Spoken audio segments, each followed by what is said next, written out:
Wah, ini saya beres-beres dulu sambil nungguin tamu. Selamat Udah siang, siap semuanya? Mas. Oh, selamat siang. Ya, mau pesan apa, Pak? Kebetulan kita baru buka nih. Eh, ada yang rekomen nggak, Mas? Kira-kira yang enak apa? Eh, Bapaknya mau minuman yang sehat, Mm-mm. mau yang kopi, Mm. atau yang lain?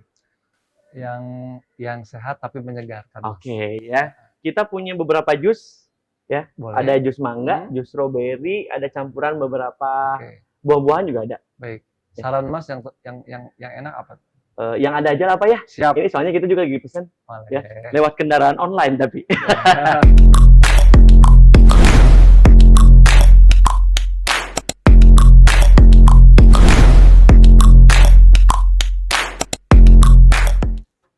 Saya ambil kursi biar enak ya, Oke. karena kita sambil nunggu minuman. Ini nanti ada anak buah saya yang menyajikan minumannya.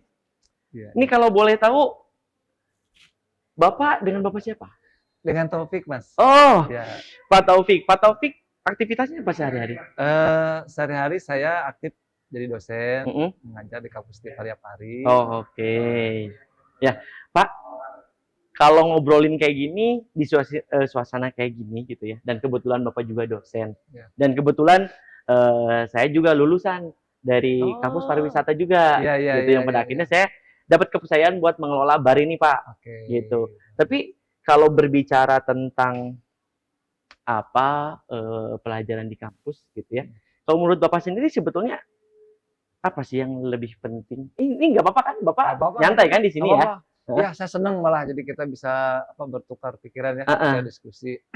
Ya, jadi memang kalau terutama kampus saya kan kampus pariwisata ya, jadi mau kalau berbicara kampus pariwisata itu memang ya kita related dengan industri lah, industrinya. Jadi memang saya kira yang terpenting dari pembelajaran di kampus itu adalah bagaimana kurikulum itu didesain agar link and match dengan industrinya. Nah, beberapa kalau saya melihat tuh kadang-kadang ada gap ya antara yang dipelajari di kampus dengan realitas di lapangan ya atau di industri itu ya, suka ada gap ya. Nah, ada jurang lah yang membedakan. Nah, kami coba di Stipar ya Pari khususnya kami mendesain ya kurikulum itu yang memang sesuai dengan kebutuhan industri. Oke. Tadi Bapak berbicara tentang gap gitu ya. Itu sebetulnya kenapa harus ada gap antara ya mungkin teori yang diajarkan sama tadi yang industri ya. Gitu. Ya, jadi memang kalau kita melihat perkembangan industri itu kan industri itu bergerak, berubah itu kan jauh lebih cepat dibanding dunia pendidikan. Ya. Itu yang sehingga terjadi kenapa ada gap tersebut. Nah, kemudian bagaimana dunia pendidikan menyikapi hal itu kan? Nah, ya tentu kami memiliki program-program ya salah satunya tadi desain kurikulum yang link and match, kemudian juga salah satu upaya untuk bagaimana menyelaraskan antara kebutuhan industri dengan proses pembelajaran di kampus itu, pertama juga mahasiswa kami dorong untuk ada namanya program magang, Mas. Ada program magang. Kemudian juga kami juga ada kampus praktisi mengajar ya. Jadi kampus praktisi mengajar. Praktisi mengajar. Jadi kami mengundang praktisi untuk sharing pengalaman pengetahuannya di kampus. Gitu. Ya, jadi itu nama programnya praktisi mengajar gitu. Nah, jadi dua program utama itu yang saya yakin ya itu bisa menjembatani dari gap tadi itu ya antara dunia kampus dengan dunia industri. Oke. Nah, sekarang berarti Stipar bisa disimpulkan memiliki dua program untuk menyamakan dengan keadaan industri saat ini ya, yaitu ada KKN, ya ada namanya on job training ya. On the job training sama yang kampus mengajar. Ya, kampus mengajar. Jadi nanti ada praktisi yang kita undang untuk mengajar di kampus. Berarti itu kegiatan rutin itu biasanya bulanan, satu semesteran atau tahunan? Ya, untuk magang sendiri ya atau on job training itu kebetulan ada beberapa program studi kan. Setiap itu kami punya 4 program studi ya. Ada yang 2 vokasi, 2 yang akademik. Nah, untuk yang vokasi itu beda-beda nih. Kalau untuk program studi perhotelan itu itu OJT-nya ataupun magang itu selama 9 bulan. Ya, atau Oh. kurang lebih 2 semester. Kemudian untuk yang lainnya hanya 1 semester ya atau 6 bulan. Oh, oke. Berarti ada yang 9 semester, Ya, 9 bulan. 9 bulan Ya, sama 6 bulan, 6 1 bulan. semester. Ya, itu jadi sebetulnya udah diarahkan juga ya supaya teori nanti bisa diterapkan di industri Iya. gitu ya. Tapi kalau berbicara skill gitu ya, sebetulnya skill yang seperti apa sih yang harus diajarkan kepada mahasiswa-mahasiswa di Stay Parya Pari Bandung ini, Pak? Ya, ini yang menarik nih Mas, kan biasanya kalau berbicara mengenai skill itu kan fokusnya ke hard skill ya. Wah, yang penguasaan tentang apa ya namanya akademik lah, ya sesuai dengan prodinya masing-masing. Namun sesungguhnya ini yang biasanya luput ya dari perhatian mahasiswa. Sebenarnya ada yang tidak kalah penting tuh yang harus memang dikuasai oleh mahasiswa gitu, yaitu penguasaan tentang soft skill, Mas. Oh, soft skill, ya. Gitu. Nah, justru soft skill ini yang saya melihat di lapangan tuh justru ini yang sesungguhnya paling berkontribusi lah gitu di dalam kesuksesan si mahasiswa nanti setelah lulus gitu ya. Gitu. Nah, kami juga mendorong tentunya melihat realita tersebut, jadi kami ya bekalilah mahasiswa dengan tadi kemampuan-kemampuan ataupun pengayaan di bidang soft skill tadi gitu. Oke. Nah, tadi kan Bapak menyinggung ada soft skill ya, gitu. Nah, soft skill di sini tuh kan mungkin banyak ya. Tapi yang paling relevan untuk diterapkan di kampus di Parya Pari ini soft skill yang seperti apa? Baik ya, pertama ya yang kalau berkaitan dengan soft skill yang sesuai kebutuhan ya, terutama di industri pariwisata itu yang pasti yang pertama adalah kemampuan komunikasi ya. Oke, komunikasi. Komunikasi, kemudian juga kemampuan mahasiswa di dalam memecahkan sebuah permasalahan, problem solving ya, atau juga apa namanya bekerja dalam tim ya, teamwork gitu, berani mengambil sebuah keputusan dan ya hal-hal yang sifatnya itu yang kami dorong gitu ya. Nah, bentuk-bentuknya tentu pertama kalau dari bidang kemahasiswaan kami dorong melalui jalur kegiatan di Ormawa ya, organisasi kemahasiswaan. Ya. Nah, di situ nanti akan apa namanya diajarkan ya berorganisasi melalui kegiatan kemahasiswaan itu, sehingga tadi terlatih ya kemampuan soft-nya salah satunya public speaking tadi ya, speaking, kemampuan bahasa tadi itu sangat penting, Mas. Ya, karena apalagi di era sekarang ya, gitu kan. Kalau saya melihat juga beberapa lulusan ketika dia apply melamar pekerjaan itu kan yang kesan pertama itu kan dari bagaimana cara dia berkomunikasi kan. Nah, jadi kalau memang komunikasinya baik ya memang sudah terlatih, nah itu sangat membantu gitu kan. Karena ketika apply itu interview ya sesungguhnya bukan nilai akademik yang terlebih dahulu ya yang menjadi acuan, tapi bagaimana respon ya, sikap. Jadi ada attitude di situ kan, sikap ya. Dan juga pengetahuan ya, dan itu semua jika tersampaikan dengan baik dengan bahasa yang baik itu tentu itu menjadi nilai tersendiri lah, poin tersendiri untuk dipertimbangkan diterima di sebuah perusahaan. Gitu. Nah, sekarang tadi kan sebetulnya kampus sudah memfasilitasi ya dengan adanya himpunan-himpunan mungkin ya, ada HIMAU tadi ya gitu. Nah, tapi sebetulnya apa yang menjadi tantangan gitu ya? Mungkin Bapak sebagai tenaga pengajar gitu ya.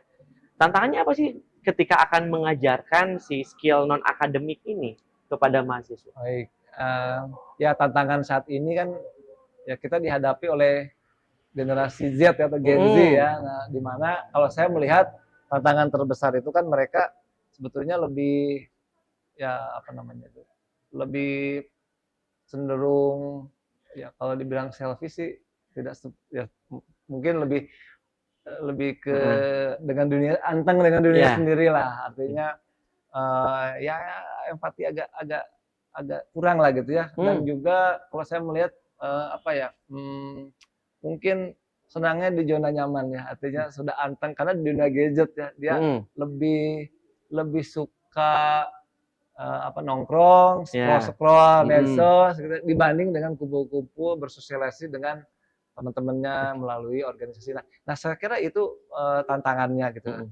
Tetapi tidak semua tentunya. Ini kan terutama memang masalah proses aja gitu. Karena memang Gen Z itu kalau saya melihat kan dari mulai lahir itu kan sudah kalau orang Sunda bilang tuh sudah dibebenjokeun lah ya Ya. dengan gadget kan. Akhirnya dia memang kehidupannya itu ya familiar ya, selalu berkaitan dengan yang namanya gadget tadi sehingga Oh.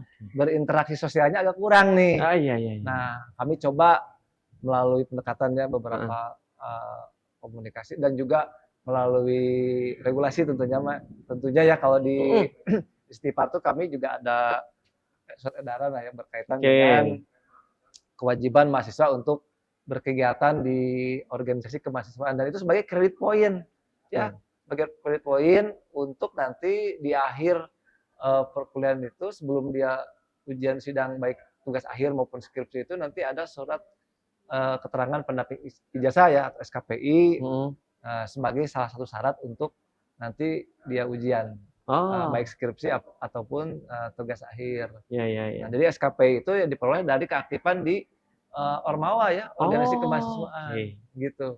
Saya kira kan itu juga upaya kita ya untuk bagaimana mendorong tadi. Tapi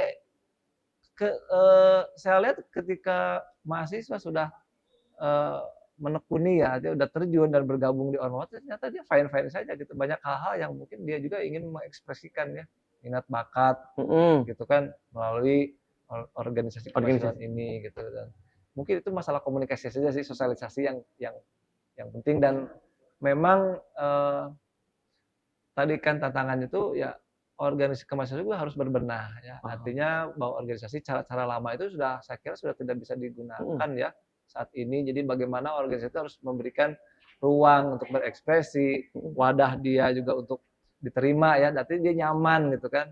Nah, tidak ada lagi mungkin tekanan-tekanan dalam berorganisasi. Jadi buatlah seperti rumah gitu kan, yang memang nyaman ketika kita berada di dalamnya. Jadi saya kira itu tantangan terutama di organisasi kemahasiswaan.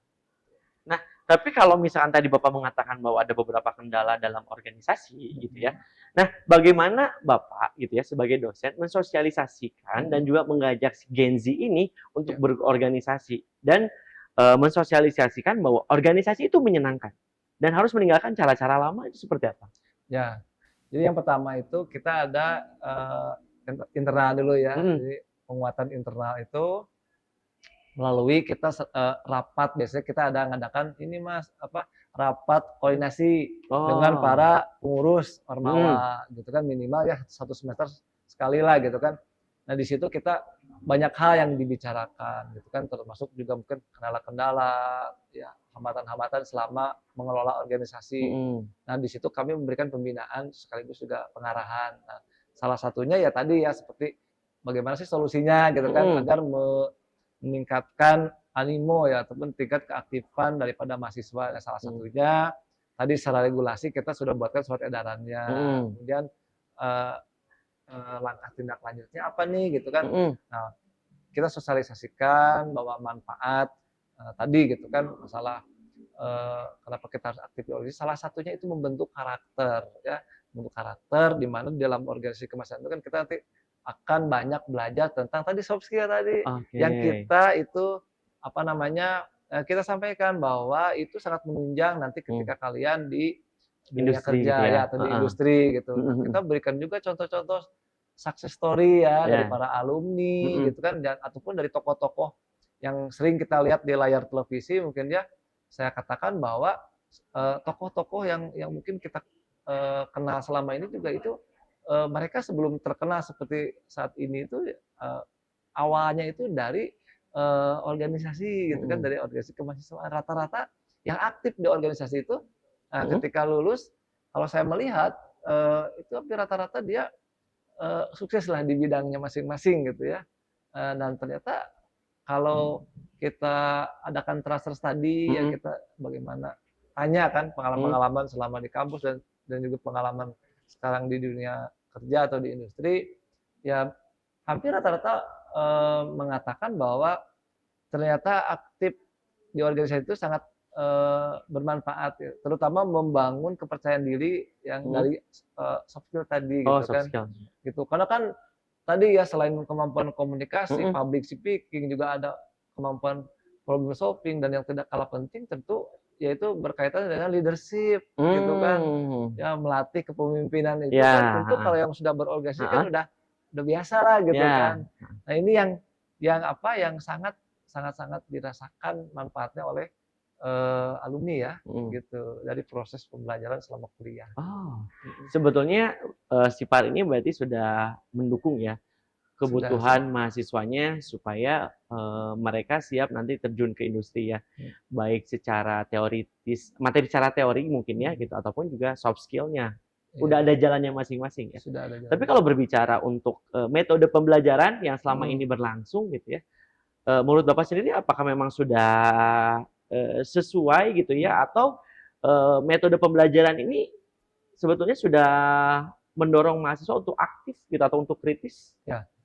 Ini menarik nih Mas nih. Heeh, Jadi, nah kalau berkaitan dengan proses pembelajaran nih, mhm, kaitannya dengan metodologi pembelajaran. mmm, Kami mendorong sebetulnya ya dari akademik itu bahwa mhm, mendorong para dosen untuk membuat inovasi-inovasi pembelajaran. Nah, alhamdulillah sekarang ini hampir mungkin di atas 50% ya. mhm, Sekira beberapa mata kuliah itu sudah menerapkan eh, apa namanya eh, PBL ya, artinya mhm, mhm. problem based learning gitu kan, dan juga student centered learning gitu pada akhirnya gitu. Nah ini tentu metode pembelajaran yang kami sangat-sangat dorong gitu, karena melalui student centered learning salah satunya penerapan PBL ya, project based learning. Mhm, Jadi di situ si mahasiswa ya ditantang tuh ya untuk apa namanya, membuat sebuah project ya, mhm, melalui proyek-proyek itu jadi bagaimana dia mengorganisasikan, bagaimana dia bekerja dalam sebuah tim, dalam dalam kasus project yang kita berikan oleh dosen itu, dia akan terlatih itu tadi, yang si mhm, soft skill itu dengan sendirinya melalui media pembelajaran, student centered learning ini itu sangat mendukung gitu kan. mhm. Nah ini yang memang sekarang ini saya rasa juga sangat relevan gitu. Jadi kalau dulu mungkin kita belajar tuh kan kaku ya di Mhm, kelas gitu iya, kan. heeh, Jadi dosennya hanya bercerita atau iya, ceramah gitu. Nah sekarang tuh lebih aktif di proyek-proyek. Jadi kita bisa menggunakan ruang-ruang di luar kelas mhm, untuk ataupun sebagai sarana pembelajaran gitu kan. iya, Dan output-nya juga sekarang ini lebih beragam gitu kan. Ada yang output-nya dalam bentuk kegiatan atau mhm, event gitu ya. Dan ada juga dalam bentuk visualisasi kayak video gitu kan. mhm. Ataupun dalam bentuk tulisan-tulisan karya ilmiah gitu. Jadi sekarang ini banyak sebetulnya Ah, bentuk-bentuk karya-karya mahasiswa ya iya. dari hasil proses pembelajaran gitu Oh, Mas. oke. Gitu. Pak sebentar, tadi pesan Bapak ini belum datang-datang, saya coba cek dulu ya. Oke, Oke Pak, minumannya sebentar lagi datang, ya. siap. Ini kayaknya lagi belanja dulu buah-buahannya ke pasar. Ini obrolannya semakin seru ya, kita ya Iya, nggak kerasa ya. Nah, terima kasih. Oke. ya. Silakan Pak. Ya, terima kasih Ini Mas. sengaja kita pakai payung, payungnya Ya, dari langsung didatangkan dari Tasik. luar biasa. Ini Ini kok punya siapa? Ini untuk Bapak. Oh, ini namanya luar apa? biasa Ini ya ini. namanya apa Mas? Ini namanya sini. Kamu jangan dulu kemana-mana. Ini terangin dulu. Ya, Itu jus alpukat bisa Bapak. alpukat Ya, ya. kalau ini mangga. Mangga. Ah, KWNI kamu. KWNI. Mangga KWNI. Ya, terima kasih ya. Oke. Bapak. Ya. Nah, itu adalah contoh skill ya yang Ya, sebetulnya diajarkan juga di kampus gitu ya, betul. soft skill-nya Ya, gitu ya, bagaimana betul. eh, berkomunikasi gitu ya, Pak ya. Terus Ya, juga bagaimana apa cara menyajikan, cara ya. menyapa tamu gitu ya. Jadi kalau di industri pariwisata itu disebutnya hospitality ya. Heeh. Nah, gitu. Jadi keramah tamahan itu. Ya. Nah, itu yang saya kira yang penting ya, Hmm. yang harus dibangun oleh tadi itu mahasiswa pariwisata itu, Ya. Mas. Gitu. Oke. Bapak ini diminum dulu, Pak. Baik, baik, Kebetulan ini terima bukan kasih. dummy, ini Iya, beneran. oke, Jadi terima ini bisa kasih. diminum ya.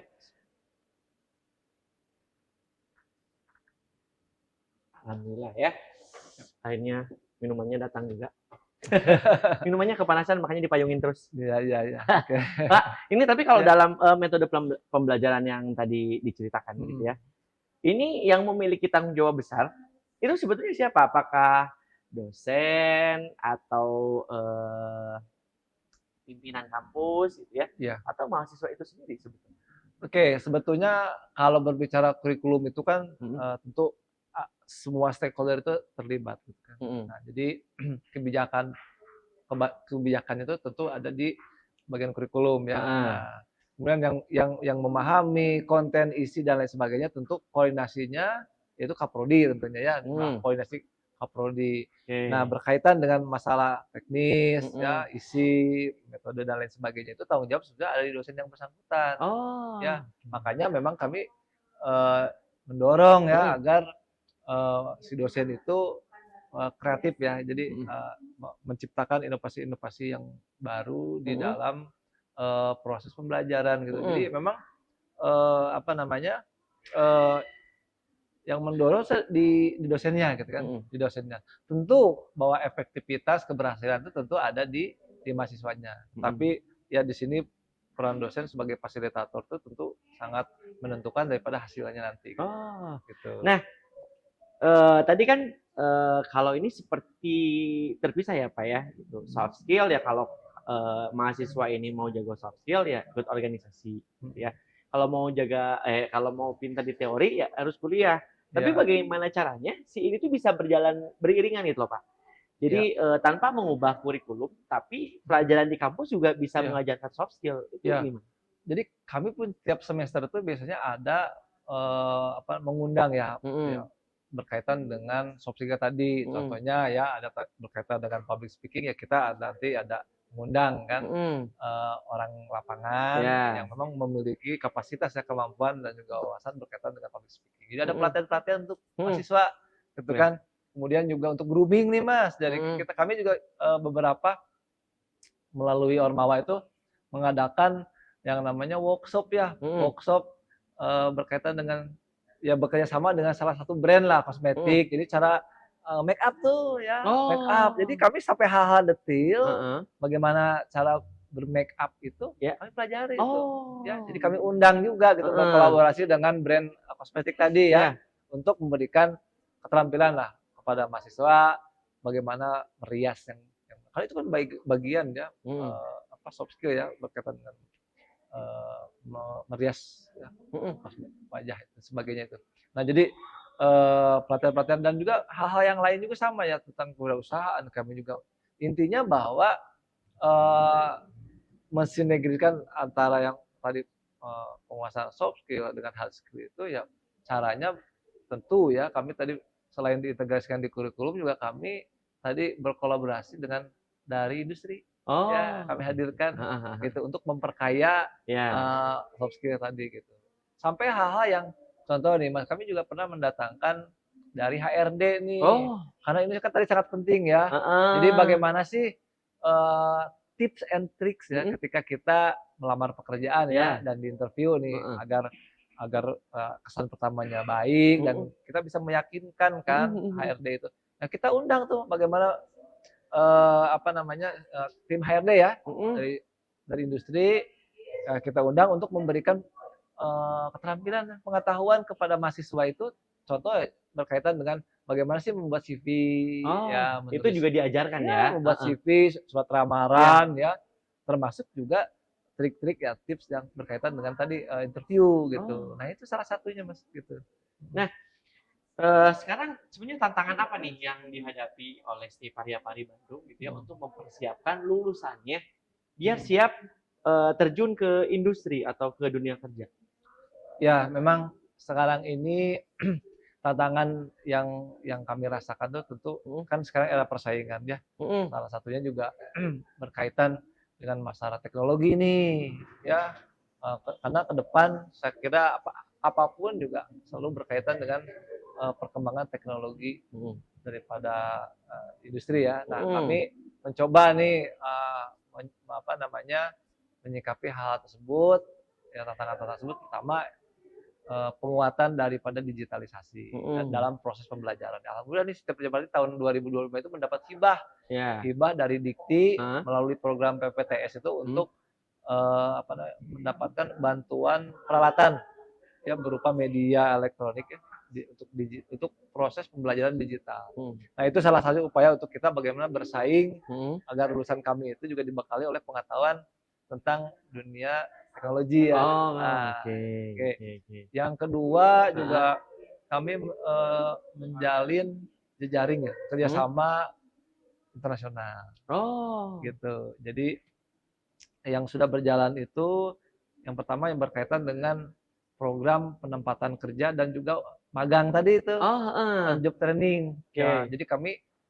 dorong mahasiswa untuk magang itu di luar negeri gitu kan. Berarti magangnya Itu itu tidak terbatas misalkan di Bandung aja tidak atau terbatas. Indonesia, sekarang tuh udah ke luar Iya. negeri. Udah kemana aja, Pak, Nah, kalau boleh tahu? bahkan beberapa tahun belakangan ini Heeh. tuh animo yang paling eh, banyak itu justru magangnya itu ke luar negeri, Mas. Gitu. Jadi tahun-tahun sebelumnya itu yang paling banyak itu di Taiwan. Taiwan. Taiwan, Oke. kemudian nanti ada di Malaysia, Malaysia, Singapura ya. Singapura. Nah sekarang ini untuk tahun 2026 ini ada yang baru nih gitu kan. Saya lihat juga peminatnya cukup banyak yaitu ke Turki. Wah, nambah lagi Tambah negaranya lagi Turki ya. gitu kan. Heeh. Jadi itu yang saya lihat sekarang ini banyak diminati gitu ya. Heeh. Nah, selain tentu ada negara-negara Hong Kong, Jepang Ya. dan lain-lain gitu ya. Nah, itu yang selama ini sudah kita lakukan gitu kan. Ya. Dan ya saya kira itu menjadi program unggulan kami ya, terutama di prodi perhotelan tadi ya. Dan prodi perhotelan itu tahun ini alhamdulillah Mas, ya akreditasinya tuh unggul gitu kan. Oh, selamat jadi, dulu kalau ya, gitu ya. Saya kira ini juga ya perlu kita syukuri lah ya, dan sekaligus menjadi challenge ya ke depannya untuk jauh lebih baik dan mempertahankan apa yang sudah kita raih selama ini gitu. Nah, jadi itu saya kira ya bagaimana upaya-upaya kami ya. Nah, ini Pak, kalau misalnya saya nih, karena saya pikir kalau kuliah di Stipar ini udah paket lengkap ya gitu. Skillnya nggak hanya hard skill, tapi soft skill juga bisa difasilitasi nih oleh si kampus Stipar gitu. Tapi kalau saya pribadi ingin melanjutkan gitu ya kuliah di Stipar, kebetulan kan saya D3 tuh Pak sebelumnya. Tapi kalau saya mau S1 gitu, mau melanjutkan S1 itu bisa nggak sih? Oh, bisa banget Mas. Ya, apalagi sekarang itu ada namanya program RPL ya. Jadi rekognisi pembelajaran lampau. Nah, gimana tuh? Jadi ini program S1 ya melalui jalur pengakuan atas atau rekognisi tadi atas pengalaman di industri selama ini gitu. Nah, apa sih manfaatnya gitu kan? Kemudahan daripada program RPL ini pertama gitu kan bahwa kredit semester yang sisa semester ya yang wajib diambil itu tentu didasarkan kepada pengalaman pekerjaan. Gitu. Jadi memungkinkan bahwa si mahasiswa itu lulus bisa 2 tahun atau kurang dari 2 tahun. Tuh. Gitu kan? Itu yang pertama. Yang kedua tentu proses pembelajarannya. Jadi kalau untuk kelas RPL itu kami diselenggarakan secara hybrid Mas. Gitu. Jadi tidak selalu tatap muka. Ya, jadi perkuliahan itu bisa tetap maya ya melalui media Zoom ya, atau dia belajar mandiri ya melalui e-learning gitu kan. Begitu. Jadi fasilitasi juga. Jadi saya bisa banget ya kalau bisa misalkan banget mau melanjutkan sambil bekerja, sambil kuliah itu bisa karena tadi fleksibilitas dalam proses pembelajaran tadi melalui hybrid system tadi. Kalau ketemu nih sama mahasiswa gitu ya. Sebetulnya apa yang ingin Bapak sampaikan gitu kalau misalnya tiba-tiba ketemu mahasiswa di ruang publik gitu ya. Terus juga tapi mereka masih jadi mahasiswa Bapak gitu. Apa yang ingin disampaikan atau pesan apa yang ingin disampaikan sama Bapak buat si mahasiswa-mahasiswa ini yang mungkin nantinya akan terjun ke dunia kerja? Ya, baik ya, tentu pertama yang kalau saya ketemu di lapangan selalu menanyakan ya bagaimana relevansi ya selama pembelajaran di kampus dengan di lapangan ini ya, apa yang dia rasakan ya, sejauh mana itu membantu di dalam ya baik itu dia magang lah ataupun karena beberapa juga ada yang casual gitu dan ya rata-rata jawaban dari mahasiswa sih sangat relevan ya apa yang sudah dia pelajari di kampus ya, justru di industri itu ajang mereka untuk lebih memantapkan gitu. Jadi basically-nya itu memang diperoleh di kampus gitu kan. Dan semua yang dipelajari itu sangat menunjang gitu kan. Ya sangat sesuai dengan apa yang dia hadapi di lapangan, dan di lapangan di industri itu yang benar-benar pembelajaran yang sesungguhnya gitu kan. Begitu. Ya. Oke, Bapak, terima kasih banyak buat waktunya, udah bersedia Sama-sama. ngobrol ya. Ini dengan siapa? Dengan Mas? Saya AA. Oh, Mas AA ya. Iya. Mas nanti A, saya tunggu ya. Heeh. Kalau berminat studi lanjut, nanti ambil program RPL. boleh Ya. Bapak. Nanti Bapak juga jangan lupa mampir lagi ke sini. Saya mau ini dulu Pak, ada tamu yang lain. Bapak minum-minum aja dulu, Boleh, nikmatin siap. aja dulu. Baik. Makasih ya Pak. Iya, sama-sama Ya. Mas A.